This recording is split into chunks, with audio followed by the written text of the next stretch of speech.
Odia creative garden को आपण मानक बहुत बहुत स्वागत। चलतु आज देखा गोटे बढ़िया बहुत ही भल गछ सुदर्शन गछ विषय जाना। जदि वीडियोटी भल लगी है लाइक शेयर सब्सक्राइब करने जमा भी भूलि। ये देखु ये गोटे सुदर्शन गछ तार फूल गुड़िक धला धला एमती गुच्छ आकार होता है। पत्र गुड़िक देखु गाढ़ा ग्रीन कलर देखापी गछटी भी बहुत भल सुंदर देखाई थाए। गछटर ना हूँ सुदर्शन।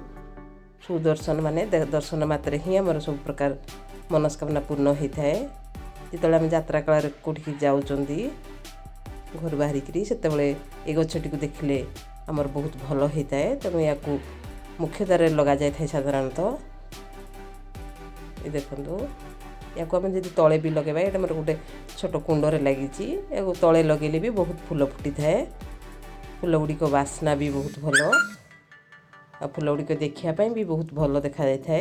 देखु यहाँ गोटे मोर सुदर्शन बेबी प्लांट गछटी जिते आमर किसी दिन रही जाए मूलरू इन छोट छोट बेबी प्लांट सब बाहरी थाए।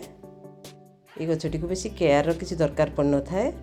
बहुत कम केयर हमको बहुत भल रिजल्ट मिलता है। देखु यहाँ के सुंदर गछटी ये कि ना 2-4 मास भितर भी भी फूल फुटी थाए आमर गछटे। ये गछटी की पानी भी बहुत कम दरकार होता है। विशेष पानी भी दरकार हो न था।